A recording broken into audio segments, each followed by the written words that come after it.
Hey, what's up, everybody? Welcome back to another episode of Bushwhacking History in Buffalo with Berserker Bear. So let's get right into it. It's been a while since I had a recorded video for you guys, but I've been researching ever since the last one, and I got a couple cool conversations my last video, so check them out. All right, so what are we going to do today? First off, I want to give a shout out to Michelle Gibson, one of her recent videos, as you can see right here. I'm going to lead off my video here with a clip from hers on the linear city alignments in the United States, because one of the last ones, last but not least on the list, is Buffalo, and she does a great job of giving the information about the ancient anomalies in conjunction with her linear research work. Ancient anomalies that we possibly have here in Buffalo that I've been researching that line up with her work and her linear alignments. So check her out, give her a like, share, and a subscribe, and let her know who sent you. She is one of the original channels that I got interested in this research by watching. So there you go. We're going to play a quick clip, because what we're going to do is I'm going to show you what's going on. Okay, here we're at Buffalo now on Google Earth, and I'm going to showcase for you the field work that I had done the past couple months along the Erie Canal. And we're going to explain my aim with that work, what I intend to do, like a mission statement, because I went out there a couple times actually, and I unfortunately initially deleted my, well, here we go. Let's just show that. In August, I went out to see Rad Bear, and I got some of these pictures, shared them on IG, and unfortunately I deleted them. So I had to get back out there, which was more recently, and I'm going to showcase that stuff, because these are the only pictures that I have left from Holley Falls right there. And then we went to Pittsford, New York, with aim to go to Fairport. But again, unfortunately, I deleted these, so I had to get back out there. What this is going to be is showcasing that field work. And anytime I'm doing work along the Erie Canal, it has to do with my aim in research to see what's going on possibly with the Vikings being here in the Viking Age. That would be 1K AD. So that's all of them, yeah. And that they may have been pulling fur pelts out of this area of the Northeast through Buffalo. I think they may have used the Erie Canal as a series of waterways to actually get around the clinch point at Niagara Falls. So that's a general overview. We're going to learn about Holley Falls, Holley, New York. Got a couple articles to showcase. Beautiful place. Then along the way, Robbie and I stopped at Clarendon Falls. These are little waterways and stuff coming out of the earth along the escarpment, the Niagara escarpment, and actually Michelle Gibson's clip is going to detail that. So we're going to showcase that. And then we also stopped at Pittsford, which you've seen that we were in the canal in those little preview pictures. Pittsford, honestly, this is like right over a berm in a parking lot, and it looks like Middle Earth. It is unbelievable. Stay tuned. Like, here you go. Parking lot. And then this place is right here. Lock 62. Awesome. We went there. And then also, what's going on in Fairport. Now, okay, Holley, Pittsford, and Fairport are all around suburbs around Rochester. And we are going to check that out. There goes Fairport. We're going to use these. We're going to use that. This is Rochester, bird's eye view. And Despatch, New York, a pre-made city that I showcased before. So we get out to these places. Boots on the ground. We're going to correlate location with all this stuff. Find out where the old Erie Canal is in conjunction. Because again, anytime I'm doing work along the Erie Canal, my aim is to try to figure out if, in fact, there were Viking trade routes here in the Viking Age, and I think they were taking fur pelts back to Europe in the Byzantine Empire. So that said, that's a general overview of what we're going to learn. Come heck or high water, we're going to go through it all. Let's play the clip of Michelle here to give some context. And again, a shout out to Michelle. So listen up, get ready. We're going to learn a whole bunch of stuff. And this will be another episode of Bushwhacking History in Buffalo with Berserker Bear. Thanks for coming back. And I'll catch you up after the clip.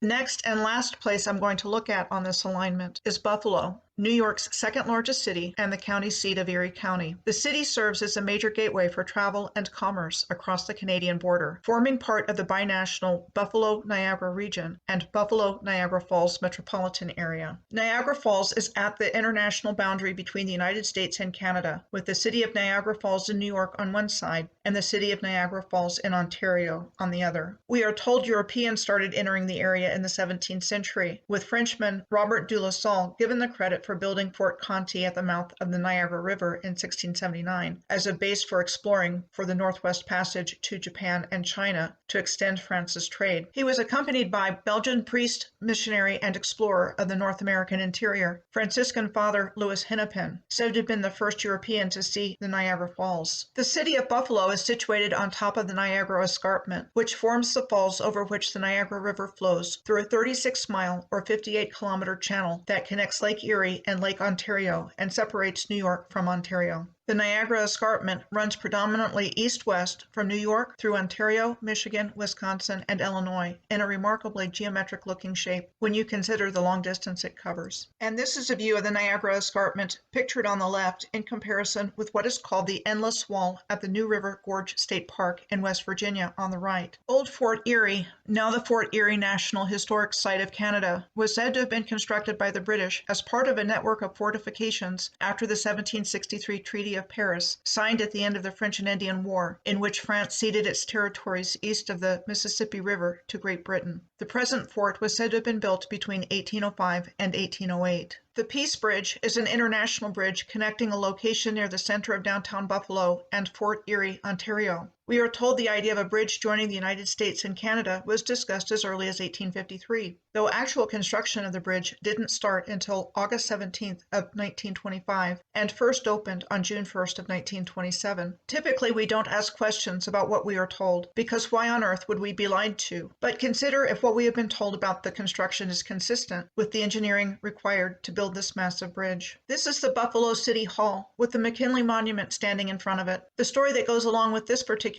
obelisk is that it was commissioned by the state of New York and dedicated to the memory of the 25th President of the United States, William McKinley, on September 6 of 1901, who was assassinated while attending the 1901 Pan American Exposition in Buffalo. The 32-story Buffalo City Hall itself was said to have been completed sometime around 1931 by the architectural firm of Dietl, Wade, and Jones in Art Deco style. The Buffalo Central Terminal, another building attributed to Fellheimer and Wagner in the historical narrative, with its construction starting in 1925 and operating as an active station from 1929 to 1979. It was abandoned for years and now owned by a nonprofit preservation group working on restoring and repurposing the complex. This is another train station that brings airships to mind, with its tall main tower and the airplane hangar appearing structure right next to it.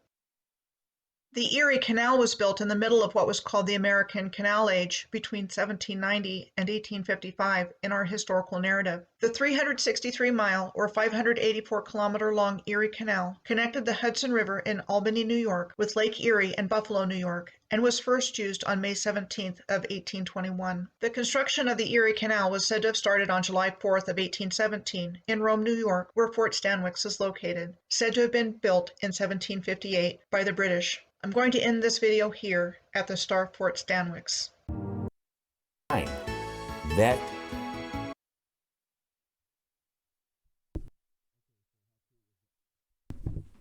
Okay, so how cool was that? Again, shout out to Michelle Gibson. So let's keep it going here. Now, that's very interesting because the escarpment is what forms, or what did form, Niagara Falls, which we're looking at right here. Now, again, what I'm going to underline here is back in the late 1700s, early 1800s, this was the bottleneck effectively when you're coming in the front door, which is what we call, I guess, as historians or self-touted historians, I guess, is the St. Lawrence, okay? As you see on your screen, front door would be coming down the St. Lawrence into Old Lake Frontenac, Lake Ontario, making your way to get into the interior in the northeast. And then you'd hit the wall of water, effectively, which is Niagara Falls. So if you held that point, you held the doorway, one might say even the western door, even though that's not directly in the western door, because that's more, well, you could say so, more the northern tip of the western door. Again, so this is the work that I'm going to be doing along the Erie Canal, because I believe that the Vikings may have been here, not saying that the Erie Canal was fully operable at that time. Maybe it was ancient at that time.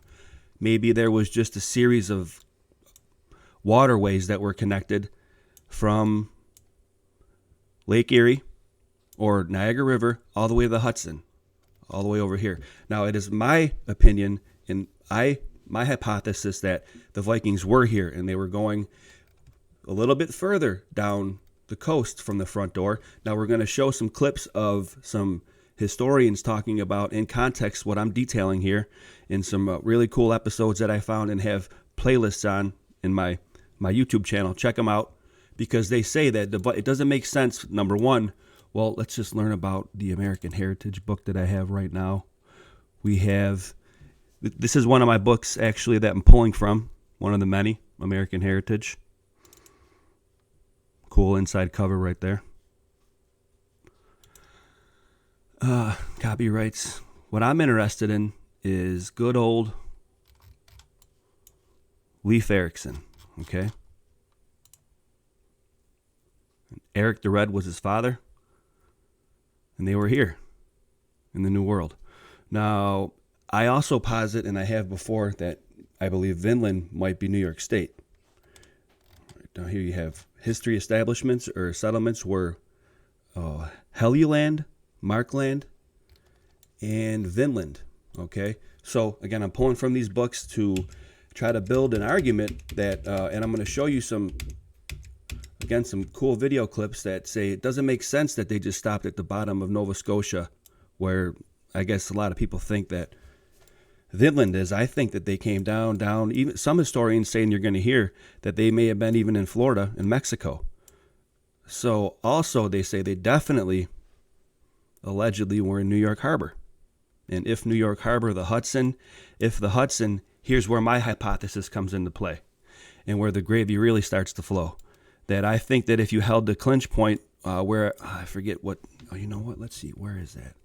I got some pretty gravy stuff here to show you guys. This is a map of the New York State road system, and I think that it may have been the old canal system as well, the hubs here. You got Buffalo all the way to the left over here. This is, oh goodness, Rochester, the Rock. And then it goes out to, we'll figure that out. I should know these things. But where the Erie Canal meets the Hudson, I forget what township it is. I should know it off the top of my head. What if that was a secret, just like Niagara Falls was held, if you knew about that on the low, if you will, then you'd have a back door effectively around the falls. And that might be where the Vikings were getting the source of their fur pelts. In my opinion, could it be? That's the work I'm doing whenever I'm out along the escarpment, like Michelle just said, at Niagara Falls or Erie Canal, doing work with Robbie. So what I think I'm going to do actually is play this slideshow, and I'm going to read an excerpt from The Western Door, one of my go-to books that I use. As a matter of fact, let's bring that up, if I can, right quickly. Shadows of the Western Door. Shout out to Mason Winfield, the author, whom I've met quite a few times thus far, and we're going to be doing some more work together. I just want to show you a picture of it. I'm going to read from the chapter that says, Robbie Radbear and I were looking for, oh, that's not it, locations to sleuth for Halloween. And this book has a whole bunch of esoteric, and even occult places. So the Allegheny Slaughter Stone is one of the chapters, and it cites Barry Fell, whom I've cited a lot, and I come to understand that the Mason Winfield, the author of this book, whom I've met again, knew Barry, and so he's hip to the information and the data that this place might be a lot more ancient than we were taught before. So I'm going to play our slideshow, because check this out, guys. This is, again, I was out in Holley, New York. Then we went to Pittsford. And then we went to Fairport. And there's an interesting anomaly in Fairport. Let me put this book away real quick because I'm going to read from that. So yeah, stick with me. We're going to learn definitions here. We're going to learn what an oxbow lake is, because on the Fairport map, let's go find that. This is Rochester circa 1880. We'll use that. Now check this out. Look at this.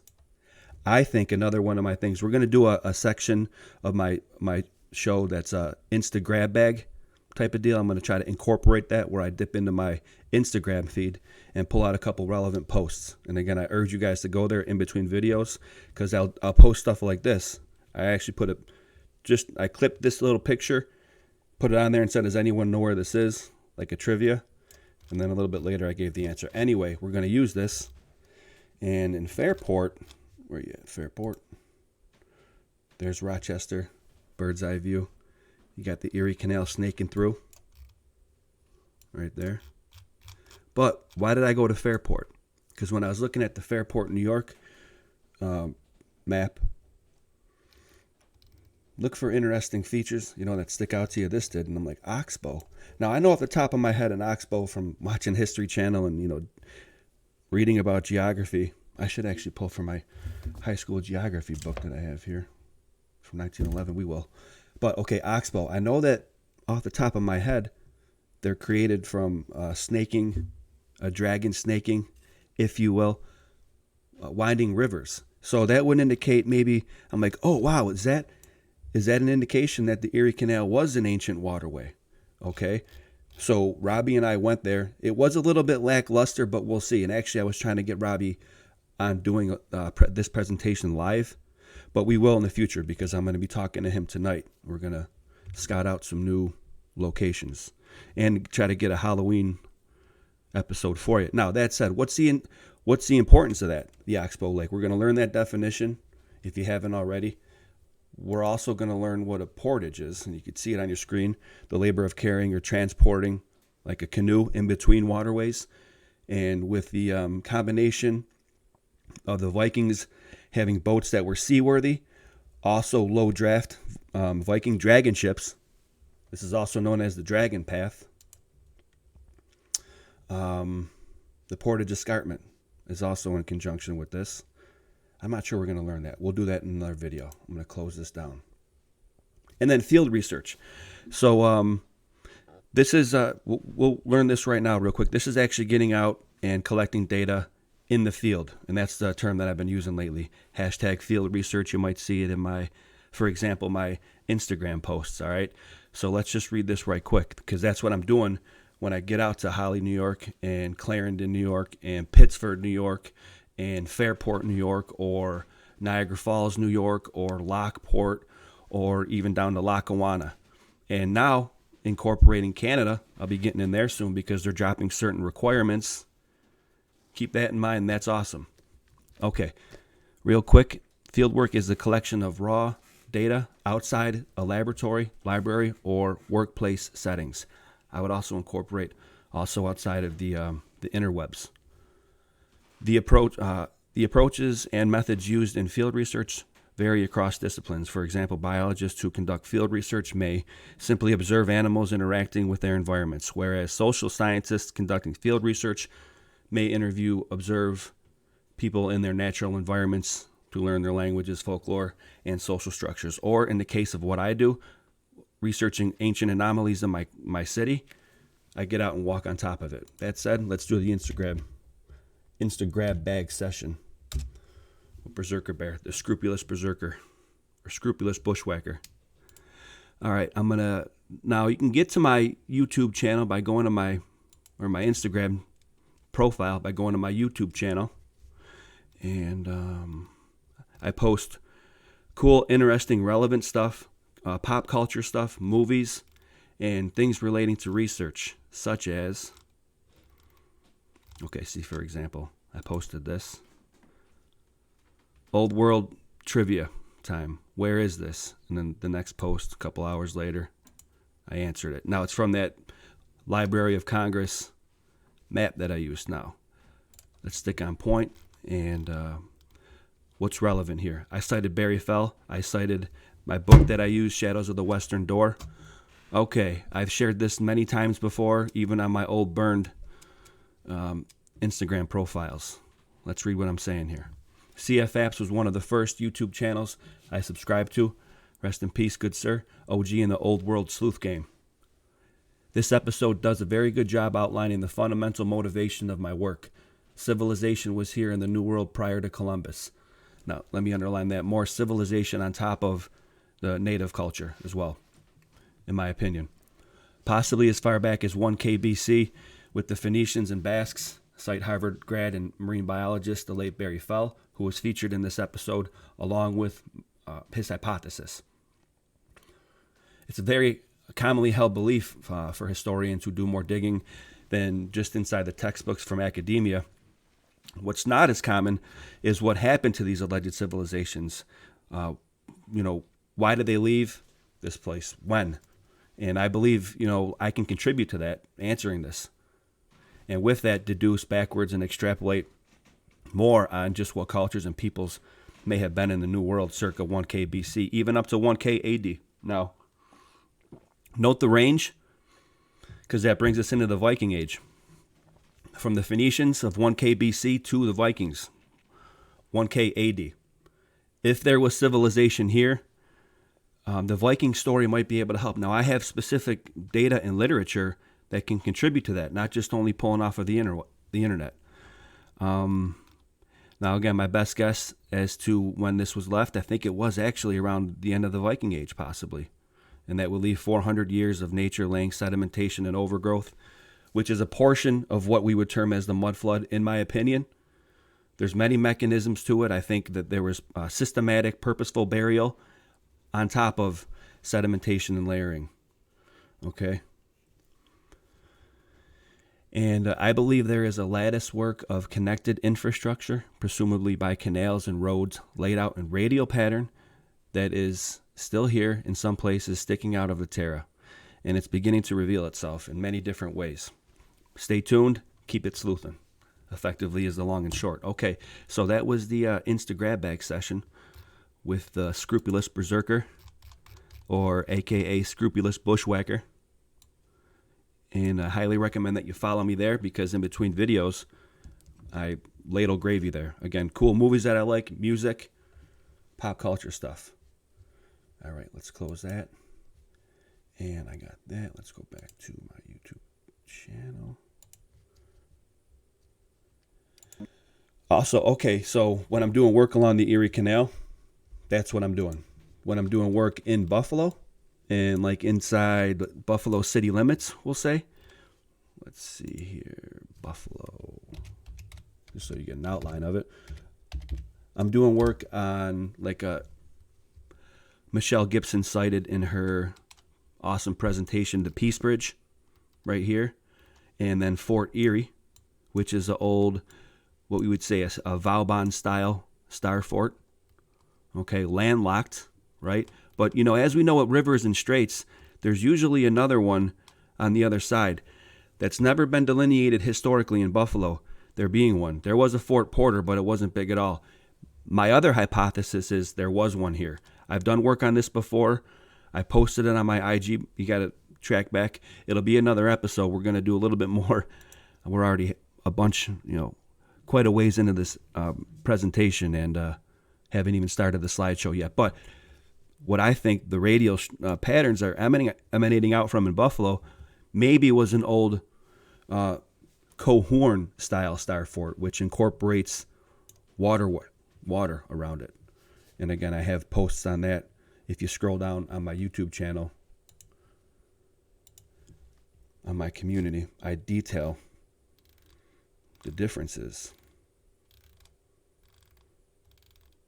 It's quite a ways down. But you got Vauban style star forts, which are like landlocked. And you also have Menno Baron von Cohorn style star forts. And that's the mainstream academia terminology for it. I'm not saying star forts aren't a thing. I'm not saying they're not all over the realm, allegedly. All I'm saying is that's the mainstream terminology for them. So people who we're talking to in those circles can quickly identify them. Okay? That's it. That's all. Placeholders aside or whatever for Tartaria, blanket terms, I get that. But when we're talking about architecture and specific architecture, I like to use the proper terminology. I know that we were getting a little bit, I'm not even going to say complacent, but I have the books right next to me that detail the specific architectural types that these type of buildings that certain people are terming Tartarian architecture. So that's all I'm doing. I want to use the academic terms because, again, I don't agree with everything from academia, obviously, but I do want to use their terms so we can be on their playing field effectively. That's my aim. All right, so check me out there on my YouTube channel. You can get to my Instagram from there. Top Rocker. See my mouse here. Bottom left. That'll take you right there. Boom.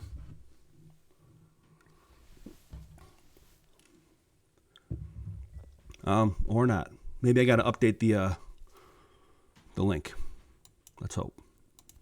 All right, so let's get into it. I'm going to read from that Slaughterstone, like I said, and of the Shadows of the Western Door while I play and get you the field work of, yeah, so you might ask yourself, what are you showing us this for? Well, first of all, I think it's cool. If I think it's cool, I think you guys think it's cool. Secondly, I feel compelled to share my research. I'm always researching, guys. I don't always have the time to share it. So I think I gave you a good general overview of my aim, my ambition, almost like my mission statement here. I got some good resources, as in my good buddy Robbie.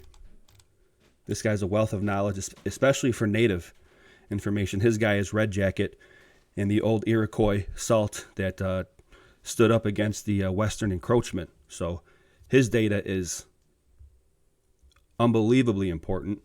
Also, my communication with John, who gave me the book from Niagara Falls, Echoes in the Mist.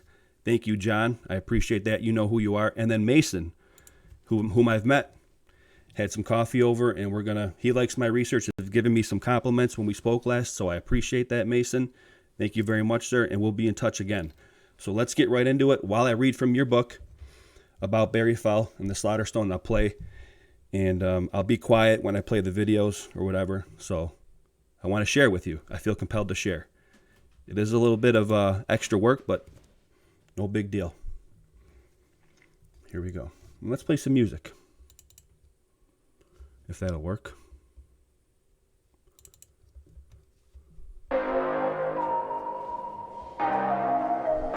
Get it out of here, man.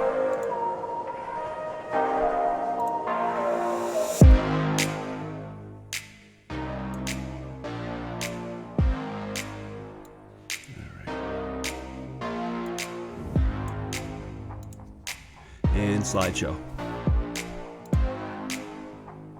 See if this works. All right. Hope you like so far the show. Please like, share, subscribe. Let's read from Shadows of the Western Door. Keep it sleuthing. All right.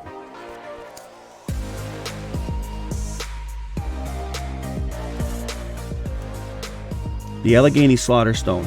For years, the large piece of sandstone had been in open view in an Allegheny State Park playground. No one had made much of it until 1976, when someone noticed among its markings what appeared to be writing. Public interest in UHOs was then at a high. America, BC, by Harvard's Barry Fell.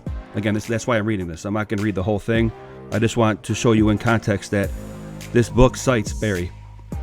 Public interest in UHOs was then at a high. America, BC, by Harvard's Barry Fell, was in the throes of the sensation it caused, claiming to prove that old world traders and explorers had been to the American continents long before Columbus's 1492 arrival. This book set hordes of professionals and amateurs scurrying about the hills.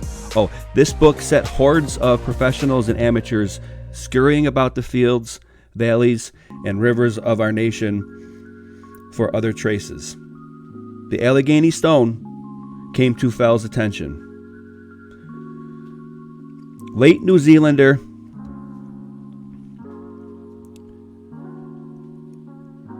Barraclaw Fell, or H. Barraclaw Fell, whom we were privileged to have known. I'll play this afterwards so we can get context to what Robbie's saying here. There's not too much more on... there is actually.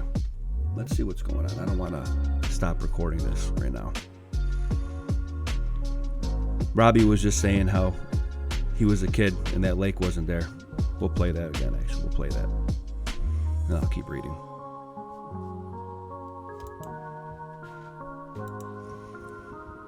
Bear with me. This is what happens with... So this is actually literally the Erie Canal right here. Erie Canal. And then... Just pretty much mountain dirt. None of that down there. Deja vu, Robbie? A little bit. So... When I say deja vu, I mean it because we were there a couple months before, like a month and a half before, and then I deleted the... Ugh. What were you saying before about that pond wasn't here when you were a kid? No, none of that down there was really here. This was pretty well wooded in, and we used to have like BMX bike trails that we would like jump off of, just pretty much mountain dirt, mulch, stuff like that we made into biking. Now it's a pond. Yeah. You know, they always had like the old footpath trail going through, the old canal bed footpath trail. Okay. One that follows the old canal bed. But the rest of it is... So this is actually literally the Erie Canal right here. Erie Canal. And then we're going to be walking over to the Holley Falls.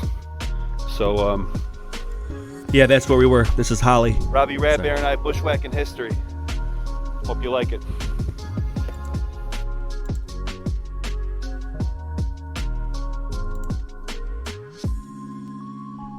All right, so yeah, late New Zealander H. Barraclaw Fell, whom we were privileged to have known, was the patron saint of the modern study of ancient cross-Atlantic contact.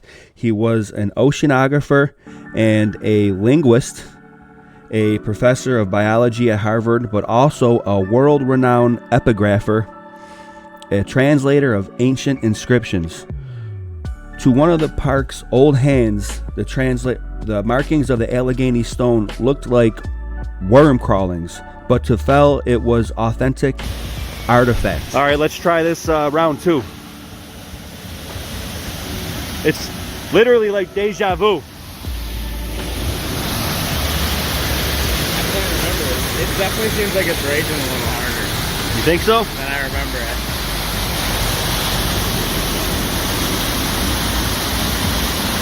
There's only one of the three lift gates open.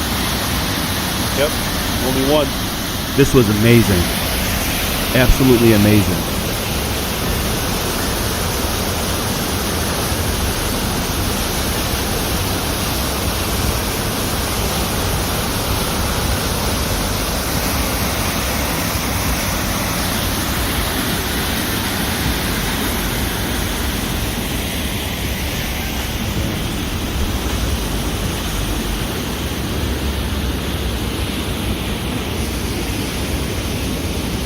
That means that's the gate that was open. Alright, so I think this plays through. Continue reading.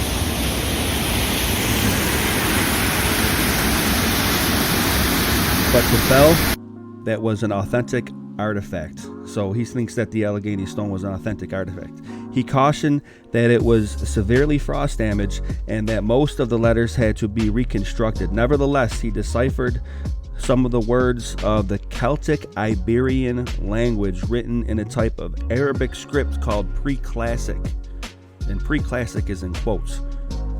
with some adjustment, such as the addition of vowels commonly absent in the rock inscriptions, Fell determined that it was more or less the tombstone of a certain King Zari, quote unquote. That's a King Zari, Z-A-R-I. Get back to the video here. Look at, you can see there's something going on under the surface. This water being sucked in. Dangerous, dangerous. Okay, so Barry Fell. Paul R. Huey, then senior scientist in archaeology for the New York State Parks, seemed uninspired by the Allegheny stone, commentating that any significant European presence in this part of America would have left evidence of their impact on native culture. Barry Fell countered that there was plenty already. This dude sounds like an OG. I hope you like this. I hope this is all working out good. I do one and done here. I don't edit. Here we go. I don't want to yet. Teach myself. But it's okay. Back to the video. I'm climbing down into here. That's, the video doesn't come through really. You can't tell that I'm descending right now. Probably like 15, 20 feet. Now pay attention here. This is really cool.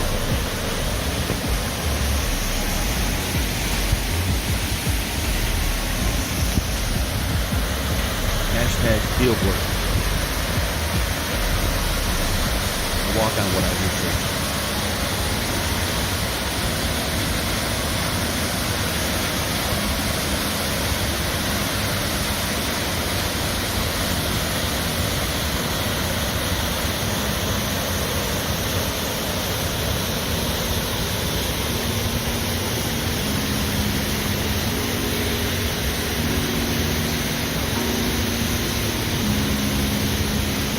Check this out. Look at that brickwork. That looks old. I can't speculate. Again, we're still at Holley Falls. And we haven't even hit the falls yet. And we haven't even hit Pittsford yet. Pittsford, aka Realm Earth, New York State. Possibly Old Vinland. Okay, back to the real. Yeah, look at that brickwork. Okay, Paul R. Huey. So Paul Huey is a critic of what Barry Fell is saying about ancient America. Fell cited Mystery Hill. That was my post about CFAPs, a complex of megalithic-style stone structures near Salem, New Hampshire, which appear to have astronomical alignments and Celtic inscriptions. The mysterious Davenport calendar stone inscribed with astronomical ideas in 3 ancient languages: Egyptian, Iberian Punic, which in parentheses says Phoenician, and Libyan. This is effectively the old footprint of the old Erie Canal, or one of the offshoots. Would have turned and went this way, allegedly. We'll look at it from the Overwatch. So this is effectively the old footprint of the old Erie Canal, or one of the offshoots. Would have turned and went this way, allegedly. We'll look at it from the Overwatch. So on the computer, on the Try to link it up. Triangulate. This is very cool. So we'll see this is the cross section effectively with the berms. I got a good diagram for that. Cool, very cool. So this is Berserker Bear and Robbie Rad Bear from the Holley Falls, and now we're gonna go to Pittsford. Yeah. Pittsford, or We might check out the falls. you can call it Middle Earth. It's unbelievable. We'll see you there. Give it that initial kick. From the river. It just goes. Exactly, or if it was all open from the river. We'll talk about that in the show. You can look down that tunnel.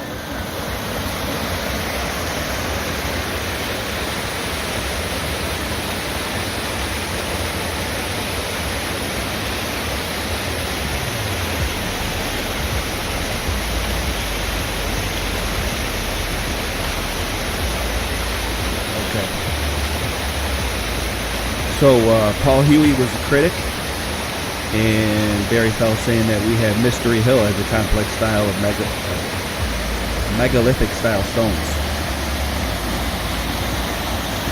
Now, I'm going to have a video coming out soon where I think Wood and Nichols and I will be... he did a little bit of field work at the Newport Tower. And that's cited in this book as well. I thought it was in this chapter. But anyway, so we're at Barry Fell sighting Mystery Hill, megalithic style stone structures in Salem, New Hampshire. If anybody can get boots on the ground there, that'd be awesome. But sighting Woody, shouting out Wood and Nichols, does awesome work.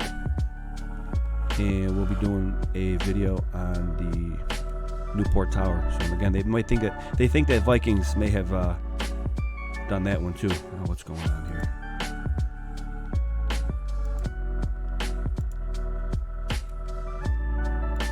Let's keep it moving.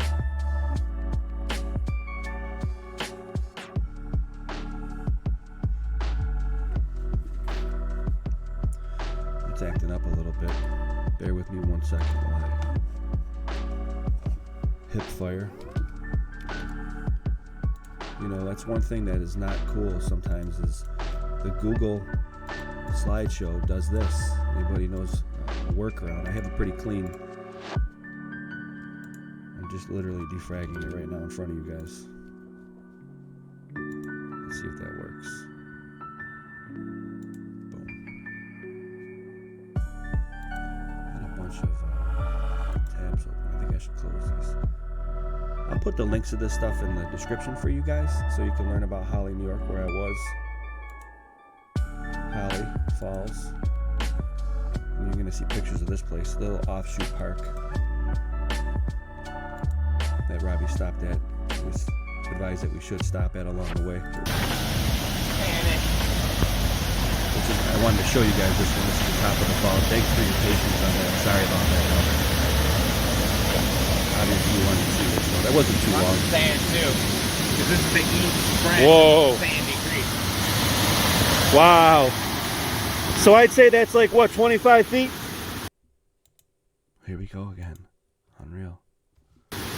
Down right to right there. Yeah. The whole falls is 36 feet. Oh my goodness, careful, brother. Wow.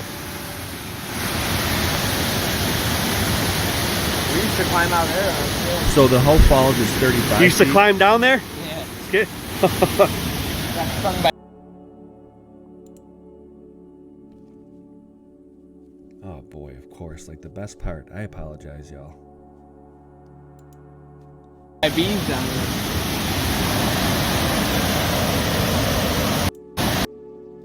Got stung by bees down there. Climb down that before, Robbie. It's not that good of a view anyway. Keep on saying up on my channel.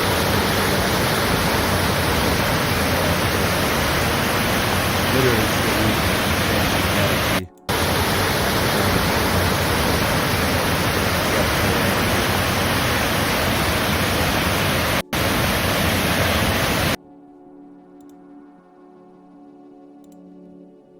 thought that was a cool trunk. Yeah, so thanks for sticking with me.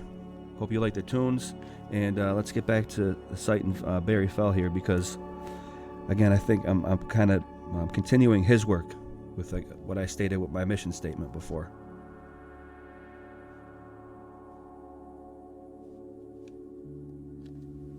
How come this is not playing audio? Major failing here.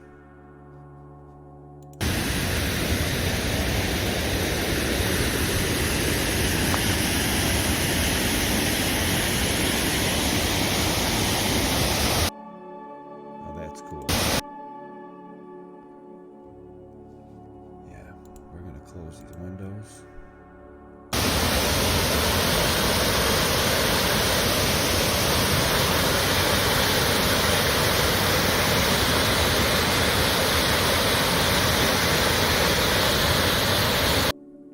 So that's cool. Now, when eyes on target with the field work, one of the coolest feelings I've So again, I really apologize about the quality here, but at least you can get the essence of it where I'm out there doing it.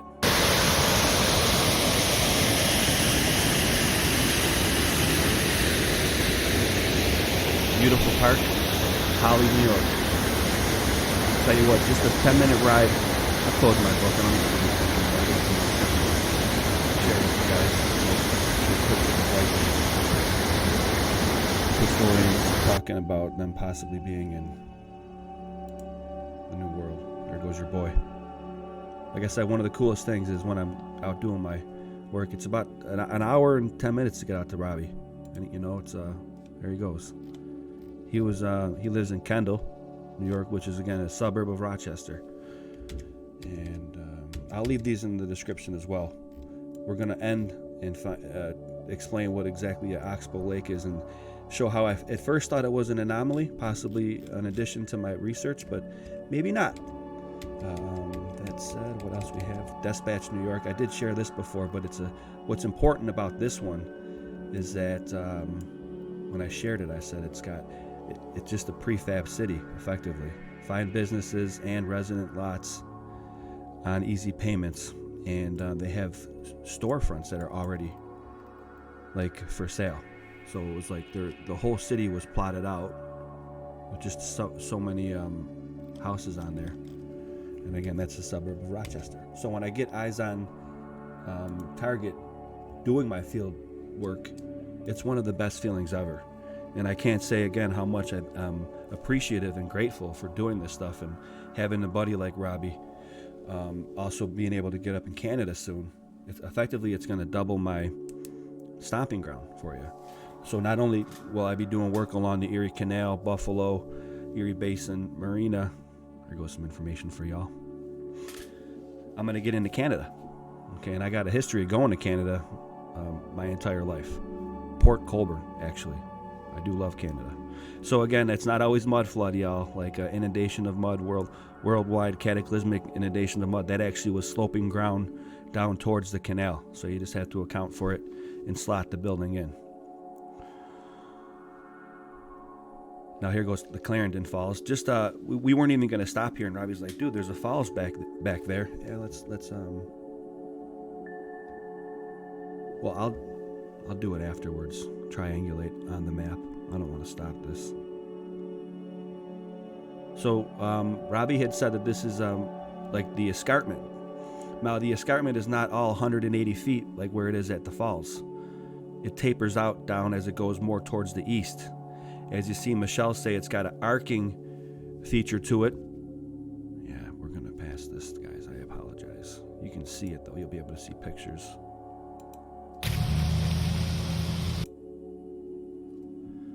It's not that big, but so effectively it's water coming off of the escarpment, and there is a stream up there.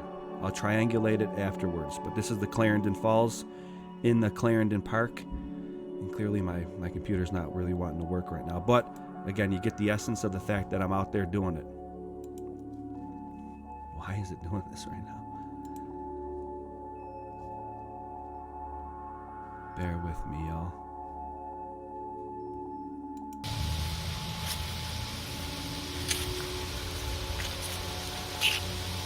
Wow. So is there a creek up there, obviously? Yeah. This is actually artificially fed these days. Artificially fed, huh? Yeah, the quarry on the other side is now so deep that it actually fills into the quarry, the creek that used to feed this. I know because it runs through my in-laws' property, which is just over the other side of the escarpment here on top of it. Wow, Robbie's got the gravy. Runs through their property as well. And now it is fed by the quarry pumping the water out of the quarry and back into it. Terraforming, earthworks, and waterworks. That's another aspect of Mason Winfield's interest and work that he does. I think he's put a couple books out other than Shadows of the Western Door that directly deal with earthworks and waterworks. There you go. Clarendon Falls. I'll have a link in the description for this place too if anybody around this area wants to go there. Get information about it. So this is all riverbed. It'd be higher. Obviously, Wow. Sorry again for the poor quality.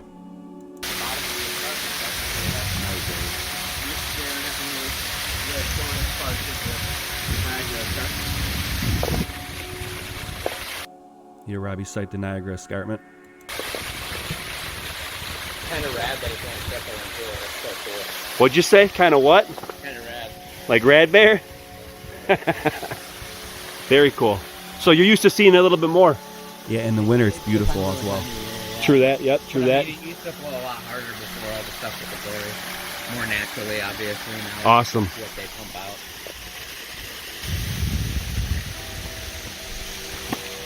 Right in the middle of a village here in Clarendon. We get, uh-oh, Tartaria. I kid.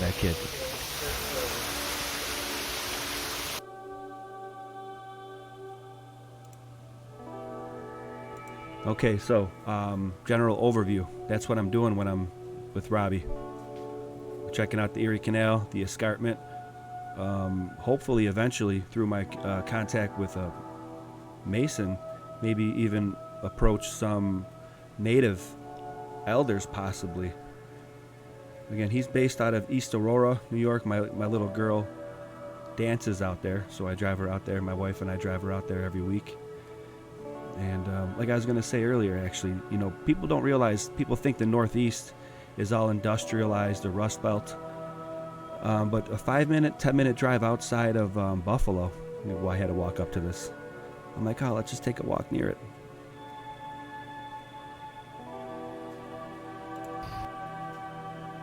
Okay, now we're coming up to Pittsford, New York, and I just wanted to show, hopefully this loads in. Goodness. If not, I'll explain it because it's kind of a boring video. Robbie actually was like, you're videotaping this? Right, you can see it, we're at an intersection in that parking lot. We're pulling into this parking lot effectively. Okay, we're at the top of your screen, we're making a right into the parking lot. Just so you know. It's obviously not going to play. This is ridiculous. I'm very sorry, y'all. I can't believe that I just can't believe.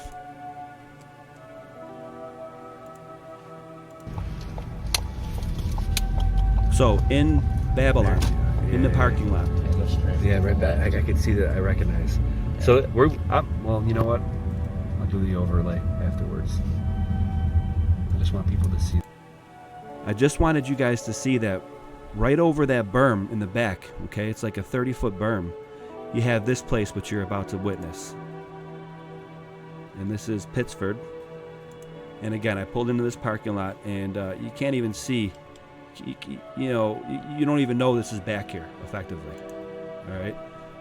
Fairport, we don't need to learn that. I'll put this in the link in the description. And we'll go over Oxbow and the Portage, and then we'll show, the Portage will lead us into the detail about the Vikings. And I'm going to show clips of these shows that I pulled out and are relevant to what I'm doing. Anyway, let's see Pittsford. Right over that berm. This place is unbelievable.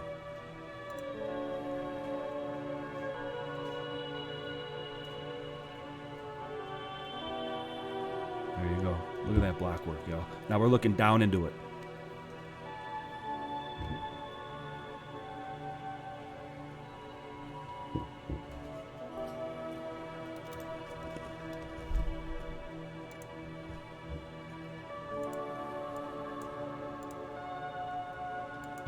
All right, so Robbie and I just got here on the scene at Pittsford. Pittsford, just outside of Pittsford Plaza, just outside of Rochester. I showed that just to let you guys see that right off of a parking lot, we have this type of structure. We'll get down into it, but right behind a strip mall, you have something like this. You guys can have it in your backyard also if you get out there into it. So, bushwhacking, still doing it. Indeed.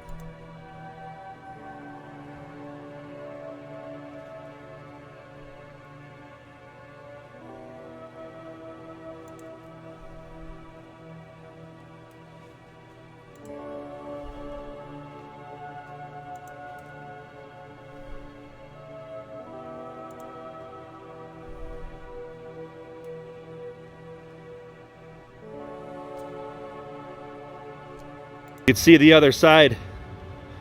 And look at the blocks. The block work.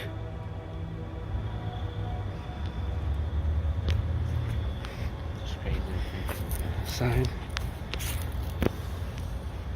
I thought that was a data sign, as I call them.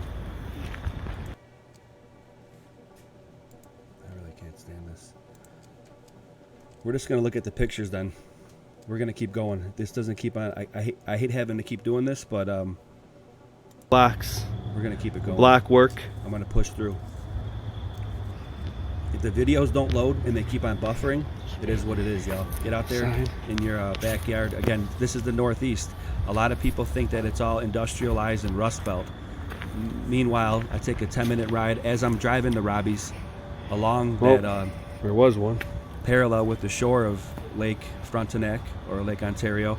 It's beautiful. It's all farmland. 10-minute ride outside of Buffalo, and any township in that matter, even in New York State, all you southern hillbillies and northwestern left coasts and stuff, you know, shout out, much love to my country and everybody. But I'll stand behind and on top of the notion that that 10-minute ride outside of Buffalo, it is straight rural, beautiful. And then you hit pockets of townships here and there, but it's country out there. It's country out there. Nothing but farmland, nothing but beautiful stuff. So obviously, this really aggravates me. I'm sorry. It forces me to step my game up. I'm going to get a better camera. This is just not working. I still have so much more work to do. Again, at least you can see. Let's pass through this. I'm going to... Better quality in the pictures. You guys are going to start seeing the pictures. Kicking myself in the backside here, y'all. But it's country up here. Even in New York State, us Yankees up here. You south of the Mason-Dixon line, hillbillies down there. Again, much love. So again, parking lot right there. Pittsford, New York. Beautiful, beautiful place. When I was explaining it to my father, it's like, Dad, you go over this berm, and it's like you're in Middle Earth. He gets a chuckle. I've mentioned before, my dad put me on to The Hobbit. We're just gonna look at the pictures. I'm sorry. I'll get back out there, guys. There'll be another video of me back out here. So he's an Illuminati shill. Pictures might even do it better justice. I don't know. So yeah, my dad put me on to The Hobbit back in the day. I read it in like just under a week. I was so pumped. I was like in probably 6th grade, I think. Read it in a week. I'm like, Dad, I read it, you know? And he's like, well, that's awesome, Dustin. Good for you. I'm very, very proud of you. You really want to read an adventure? Here's Lord of the Rings. And it was over with since then. But, yeah, you know what? Let's see. Pittsford. Let's do that. Let's show this place.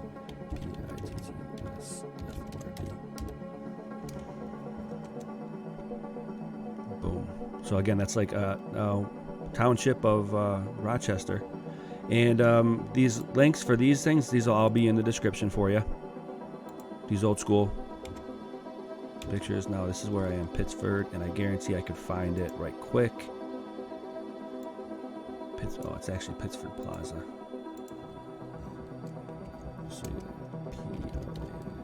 Sorry to detract you from. There it is. Okay, that's it. Look at that. Just a little sliver, right? And you can get into a place that looks like this. Goodness gracious, huh? It's another one of my motivations is I feel compelled to do the research. I also feel compelled to share it. I also feel compelled to tell you guys, you know, within reason, and be careful. You guys might have this type of stuff in your neck of the woods as well. Get out there, check and see if you have any books to correspond to or to corroborate what you're going off of, which is what I am blessed and grateful for. I have my personal own family inherited library with old books, like I cited earlier, and I show a couple of them. I have a 1911 geography lesson plan book, teacher's edition. It's got the lesson plans in it, on top of a whole myriad of other academic books, guys. And you can't really have a 100% opinion on something if you don't go rub your nose on it. I'm sitting here saying that I think Vikings were here in the Viking Age. That goes against academia, even though I'm using the academic terms. There's nothing wrong with that, guys. And I don't even want to get into it. Rub your nose on it, get out there and get into it, do the field work, and assess for yourself and discern. And with the bridges, Michelle cited the Peace Bridge. I'm doing work currently. Another facet of my work is the International Bridge, International Railway Grand Trunk Bridge, that I've done a couple shorts on previously. I don't think that those foundation piers, the story adds up real briefly. So I got work to do with that. I'm not sure what tangent I was getting off of.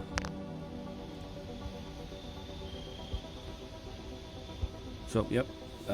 Yeah, I like to motivate my viewers to do this stuff. And if not, get out there. Maybe some of your family members have books they're trying to get off their hands. Check the attics, check the basements, check the rafters in the garage. Books are heavy. They take up space. Sometimes people are trying to get rid of them. All right, so Pittsford, it was awesome. Shout out Robbie Radbear. We got way more work to do, my friend. Standing in these things, actually, there's kind of an echo. The old locked door holders. Interesting work here. Thick blocks. I like to say Lego liths. I'm not terming these things Lego liths. I'm not changing the.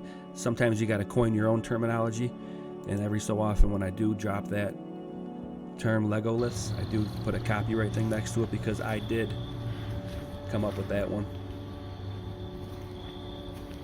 Like Legos and megaliths together. Lego liths. Not to be confused with Legolas from Lord of the Rings. Yeah, beautiful. How cool is that, y'all?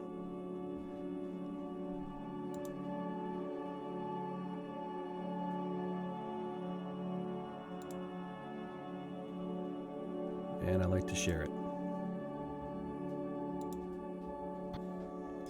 We're coming up on just over an hour, so for time constraints, we're just going to go over the pictures. I'll get back out here, guys. We got to go over the definitions, though. And I'll show you an overview of exactly where I went. Me and Robbie were climbing on this thing, too. Alright, so This is where the water would have went through. Check out the block work even down and in there. Just awesome.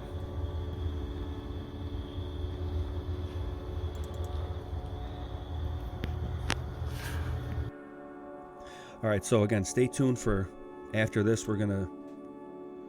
I'll show the importance of the Oxbow Lake in Fairport, because I think that initially I thought that it might have been a good contributing factor to, this is where we climbed up on there. Actually, matter of fact, we're like right up. You had to climb up to get on this little thing right here. That's where we are. Climbed up on this little berm, or in between little island. Really cool. Yeah, stay tuned. I'm going to show what these historians think about what was going on with the Vikings, and that's what I think. So I believe I can contribute. Robbie had a bum knee, and he hopped up there real quick. So yeah, that's where we were. Holley, New York, Pittsford, and then we took a ride to Fairport. yeah, I don't think we really took any photos. Let's see. This loads in. Oh boy. I didn't even notice that. What's cool is the end. Let's see if the end loads. Sorry I'm fast forwarding through this, y'all, but again, we'll get back out there. I got way more work to do, and I don't want this video to be too long because we still got some more gravy. I still got some more gravy to ladle. Again, I think Vinland may be New York State. And I can contribute to the work that Barry Fell has done. Here we go. We're at the end. Wow. Like a parapet. Careful. Did they just end? Yeah. It would have been water. It's been a sweet fishing spot back in the day. I bet. Sweet fishing spot. Bro, Look at the old. Definitely. dragging it back. All right. Let's keep it going. Yeah, so we are at the end of it. Walked all the way down. Chilling on this little piece right here. We walk down on this also.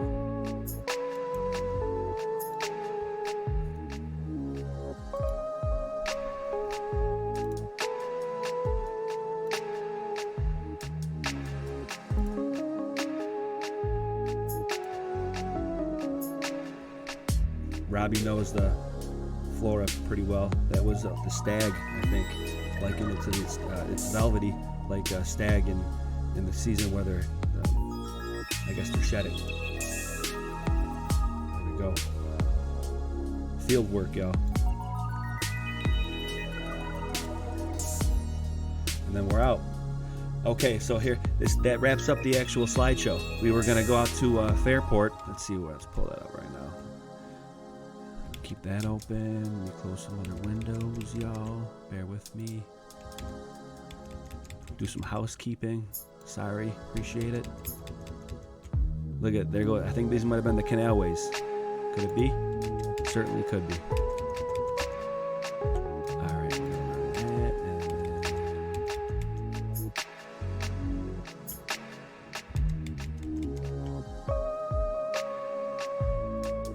Okay, so you see on your screen Oxbow. Now, what I wanted to do was get out here and see if we can get, again, some field work and see what was going on here, because I know that oxbows are... Okay, an oxbow lake is a U-shaped lake or pool that forms when a wide meander of a river is cut off, creating a freestanding body of water. In South Texas, oxbows left by the Rio Grande are called risacasas. Sorry if I butchered that, but in Australia, oxbow lakes are called billabongs. The word oxbow can refer to a U-shaped bend in a river or stream, whether or not it is cut off from the mainstream. Okay. The geology: an oxbow lake forms when a meandering river erodes through the neck of one. Now, so what I was thinking when I seen that, I'm like, oh, that could be indication that the actual, because look, if you follow this through, you can say, well, what does that mean, Dustin? It's just an oxbow lake. Could be no, it's actually the Erie Canal. Look. So the Erie Canal's got an oxbow lake on it. That seems to me that might have been an old waterway, maybe an old canal. And they connected them, and was it navigable in the Viking age? Did the Vikings know about it? I say yes, but I got more work to do. So do a little bit further research, and we don't just want to only look at stuff that support our narrative or hypotheses. I did a little bit more scrolling, and now there are artificial oxbow lakes. Now keep that in mind, because an oxbow lake, here we go, oxbows may be formed when a river or channel is straightened artificially. So if you artificially straighten a waterway like a stream, then that can, so maybe my hypothesis was wrong on this one, because it was cut artificially, obviously the Erie Canal, and then because it was purposely done, the Erie Canal, as they say, per mainstream, hypothetically speaking, if they did do it per how they say, even though I don't agree, it could create an oxbow lake. So initially I was like, oh, wow, that could be a good contributing factor to my hypothesis, but it doesn't seem to be, because I don't want to just say that, oh, there's an oxbow lake there, it's proof that it was an ancient waterway. No, we just learned that in the definition of them, they can happen when it's artificially done too. So like a canal, making a canal could create an oxbow lake. So we got that taken care of. And then a portage. This is where we're going to get into that. We're going to tail off and end this episode. Again, thanks for sticking with me. I hope you learned something.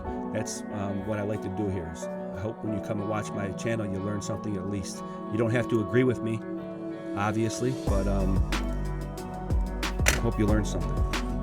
So where was I today? I was in Holley, New York, at the Holley Falls. Boom. In comparison to Buffalo down here, I drove up to Holley, New York, and then from there I went to Pittsford, New York. Okay. All right, and then from Pittsford Robbie and I should say, went to Fairport to get just a picture of that. We couldn't get in there. That's the caveat. We're like, yeah, let's go check out that oxbow. There it is. And we did. It's like right here. And you can't get into it. Okay, it's someone's driveway. It's like blocked off, as a matter of fact. So, filled in. The old world filled in. And here's your field work. So we're like, yeah, let's go check it out. Maybe get out and walk around. We're like, oh, it's a street. Oh, let's take a picture of it. So that's that. That was my presentation of finally Fairport, Holley, and Pittsford. And that's kind of a roundabout of my work, y'all. Now, that said, let's get into some gravy and underline my work here. Like, I think when Leif Erikson was here, all the violins are what made it Vinland. And you'd go right through it here if they had the Hudson, you go right through it. Right down here, okay? That's all I'm saying. Could it be? Yeah, it could be. And I can make that, I can throw that out there. I'm not making a claim right now, but other people have done it, and I'm standing on their shoulders. So, let's play the clips. Turn this music off.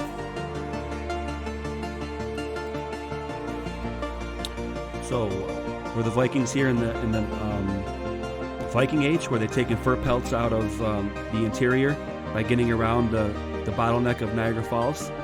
I believe so. That's going to be a portion of my work when I'm doing it along the Erie Canal. There you go. Now let's underline that with some other people's opinions, and then we'll tail it out. I appreciate you coming along. Let's do it. We're going to begin with the beginning of the Viking Age. Lindisfarne, 793 AD. Skull Viking mocked.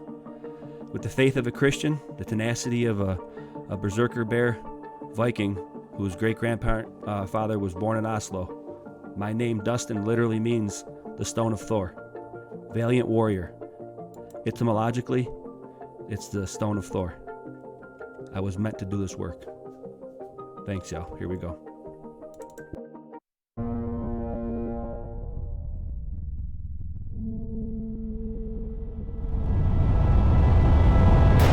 AD 793. Raiders appear without warning off England's east coast. They land at Lindisfarne, known as Holy Island, where they slaughter monks, steal treasure and holy relics, then vanish back across the Dark Sea. It was Western Europe's first traumatic encounter with the Vikings. For 3 centuries, these pagan pirates from Scandinavia terrorized Europe, raiding, extorting, enslaving, and ultimately conquering. They roamed deep into Russia and the Mediterranean, even daring to attack what they called Miklagard, the great city Constantinople. Viking longships and a mastery of seamanship and navigation gave them the ability to strike at will, with the element of surprise. But their enemies, including Anglo-Saxons and Franks, themselves belonged to proud warrior cultures. Was there something more that gave the Vikings their lethal edge?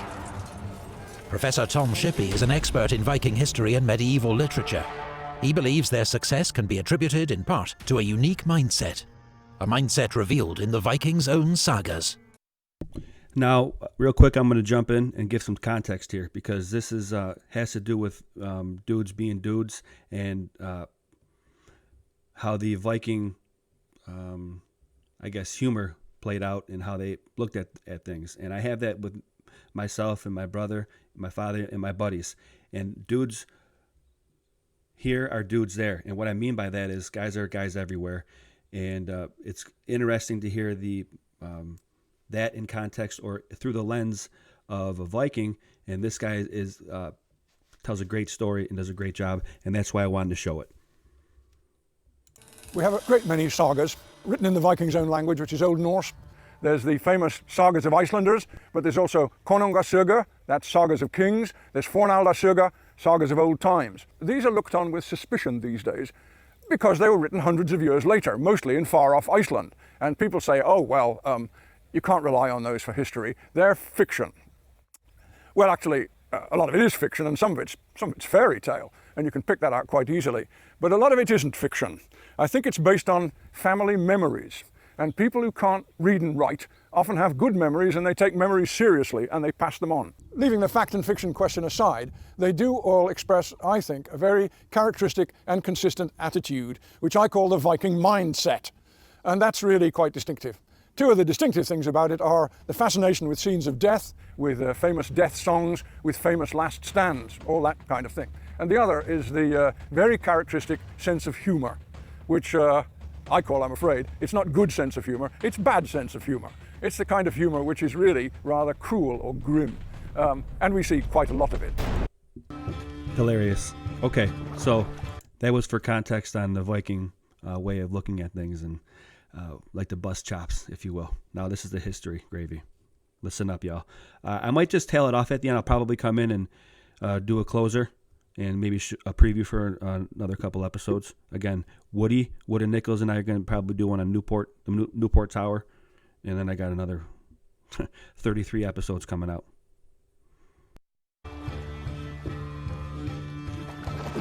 The dragon has come for its prey, and its wings will fly in the wind and carry men across oceans. I think they were at least down to New York. I think they were down to Florida, maybe into Mexico. They will be known to the world as Vikings. A millennium after Leif Erikson's original voyage, Gunnar Moral Egertsson decided to sail the same distance from Iceland to Greenland and to North America. Smaller replica ships joined him along the Newfoundland coast to commemorate the Vikings' original journey. But only the bigger boats could have sailed farther, and as a sailor, Gunnar is convinced he knows the mindset that was Leif Eriksson's and his followers. Their thinking is no different than his own today. We are always trying to get further and further. That's in the nature of man. For a Viking, on a Viking ship, to sail to Lanzometos, Newfoundland, and stop there would be a really stupid thing to do. I think they were at least down to New York. I think they were down to Florida, maybe into Mexico. When Gunnar sails into New York Harbor, he is certain that the sagas have accurately described this as one of the places the Norse explorers traveled to. Paul Berrythorsen is of the same opinion. The harbor of New York is, I think, what they called Hope, which means sea lagoon, actually, which it is. And they told about a river flowing from the north. That's the Hudson River. There you go. Okay, stick with me. The land under Rus' control extended far, and Kiev became the capital. They often... This is context for where I think they were going when they obtained the fur pelts from the northeast of America in the Viking Age again, okay, through possibly the Hudson River. And like I was doing with, like that gentleman just cited, Hudson River, if they were on the Hudson, maybe there was a entrance point to the old waterways, possibly, maybe even the Erie or Eric. You remove one little line from Erie, the actual word when you write it, you take the little line off of the last E, E-R-I-C, Eric Portage. Now, I think that they were obtaining fur pelts from that inroad into the northeast, the lucrative fur pelt market, taking them back and doing this. Sailed to Constantinople, but failed in 2 attempts to conquer the Byzantine Empire. However, the emperor noted their strength and bravery and made Vikings his personal mercenary guard. Historically, they would be known as the Varangian Guard, and they were headed up by Harold Hardrada. He's known as the last Viking. Let's listen to that again. Emperor noted their strength and bravery and made Vikings his personal mercenary guard.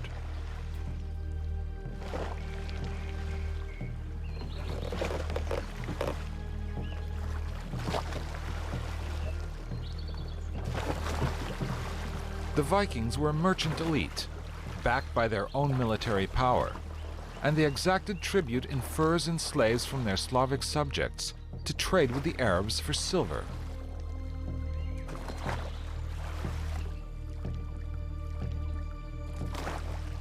But Viking expansion, whether east or west, still relied on the development of the ships.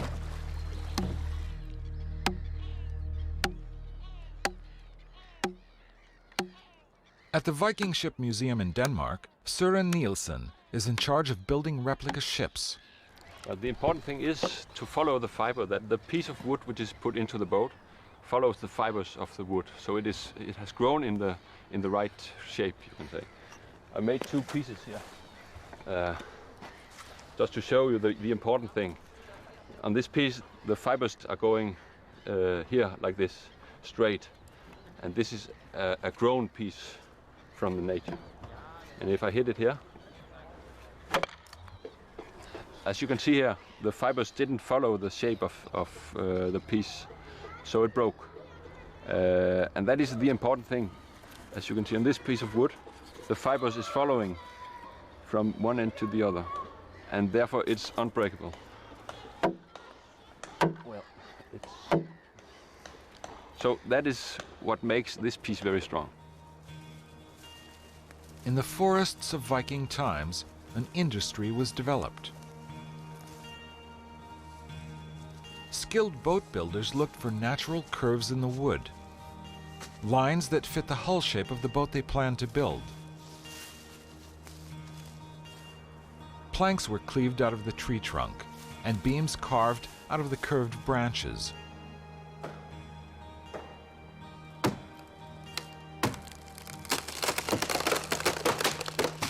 Oak was definitely the preferred material, but boat builders in the north of Scandinavia would have to settle for pine.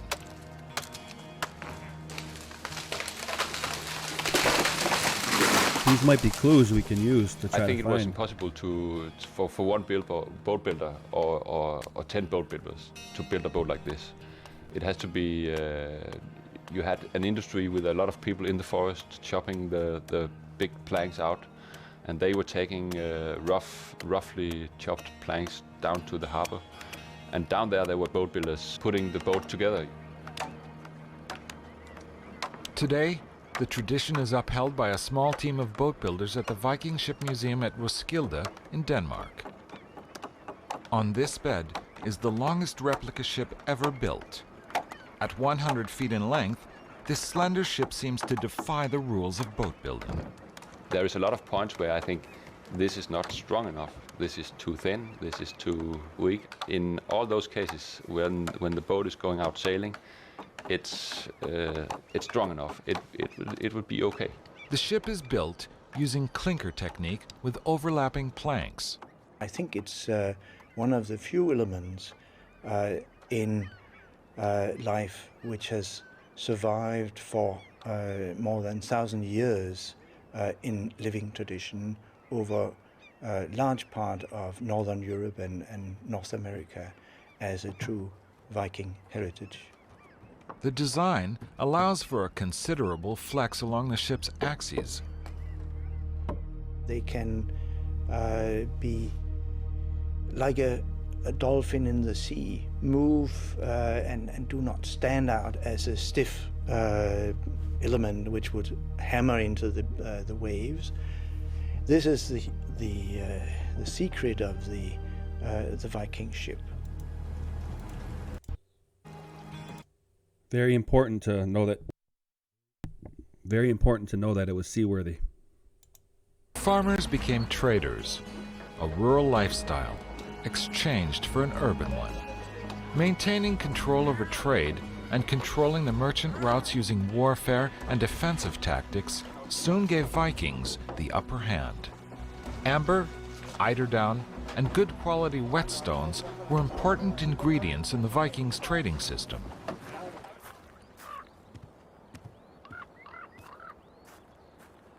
And with an extensive wilderness to the north and east, Vikings soon commanded the lucrative fur trade. Skin and fur would soon drape the kings and sultans of distant empires, and Viking merchants would sell and trade for salt and precious metals. Okay, therein lies the essence of my hypothesis that I think that actually their source was the Northeast. That's not historically known. Modern historians out of academia would not say that the source of those fur pelts was the Northeast of America wholly, the whole thing. They would not say that there were established trade routes, and Vikings held it down along the whole eastern coast of America in 1000 AD. I think that that was so. Remember what I said about if the Erie Canal was maybe possibly previously termed in history that's now lost, the Eric Canal or Eric Portage. Portage, we learned that you can pull kayaks in between waterways. So could the low draft dragon ships of Vikings. Vikings from what is now Sweden took to their oars and sailed across the Baltic Sea, entering the extensive river system which would bring them to the Caspian and Black Seas in the south. So they knew how to get through waterways. If they were up the Hudson, they would have possibly known how to find and look for other ways inward, okay? And if they were aware of the lucrative fur pelt trade and aware that some natives and other cultures maybe held Niagara Falls, why wouldn't you look for a way around? Why wouldn't you look for not the St. Lawrence, like I said, the front door? You keep on going. Like that gentleman said about the Norwegian sailors, it doesn't make sense that you just stop. You keep going. I think they definitely did. I think that they were in the Hudson. I think that there was an ancient waterway canal connecting, even back then, the Hudson and Niagara River or Erie Canal. And that would be a back door around the falls. How will they do it? Well, portage. To the people that they met, they were known as the Russ, and they soon established rule over a land which still bears their name, Russia. Again, a successful boat design with a boat that could be pulled over land when necessary gave Vikings the advantage. With a boat that could be pulled over land when necessary, design with a boat that could be pulled over land when necessary gave Vikings the advantage. Design with a boat that could be pulled over land when necessary gave Vikings the advantage. Okay, that was my episode of Bushwhacking History in Buffalo with Berserker Bear. The long and short of it is, when I'm in and around Rochester, aka The Rock, with Rad Bear, I'm doing work like this. Going to try to contribute to that idea, working off the back of Barry Fell, in conjunction with, hopefully in the future, more with Mason Winfield, the author of that book. When I'm in Buffalo, I'm looking to see why there's not historically another counterpart to the Fort Erie Vauban style fort in Buffalo. I think that there was. I think it was mined away, and I think Buffalo cement has something to do with it. International Railway Bridge. How do they drop these caissons in this water, 40 feet deep, 10-mile-an-hour current all the way down? I'm still working on that. And the importance of this. Well, I just detailed the entire confluence of how Buffalo and Niagara Falls is a central focal point to get into the interior. Okay, and it was identified as that historically by modern academia, with the whole fur pelts and the French being here, and Niagara Falls. Also, the backdoor entrance, which I think up the Hudson and through the Erie Canal might have been the Eric Portage way back in the day. Citing Barry Fell's work, these ancient waterways may have been here. Now, that identifies on the this front from the east that Buffalo is a confluence of a location that's very important. Now, you also incorporate, like I said, the work that I do in Buffalo in the Erie Basin Marina, which has the Stonehenge here. And again, Buffalo is the only city in the Northeast, like I cited before, the Rust Belt. Sorry, y'all. Much love to all y'all. But Buffalo has the only sunset over water. Now, that not only are we a confluence of land energy, like the whole fur pelt trade and everything, we're a confluence of water energy, okay? Because all the water that drains into the Great Lake Basin, okay, that would be the angle of the sunset over the water. Okay, but let's see real quick because I'm going to end this. All the water that drains out of the Great Lakes before it goes into Ontario passes through Buffalo. Okay, that's a major confluence of water. We're a confluence of terra energy, water energy, and air, because as above, so below, the sunset over the water. You don't think that that's known for people who are into this type of stuff? It definitely is, and I'm starting to uncover it. That's my passion here. Literally, Buffalo is the only northeastern city that is given the sunset over the water, as above, so below. It's extremely esoterically important. Also, to certain people, occultically important. Although we don't placate to that, I know my faith. I follow Christian, Jesus Christ. So, that's it. I got way more work to do. Stick with me. That was Bushwhacking History in Buffalo with Berserker Bear. Hope you liked it, and I'll report back. Keep it sleuthing. God bless. Take care, y'all.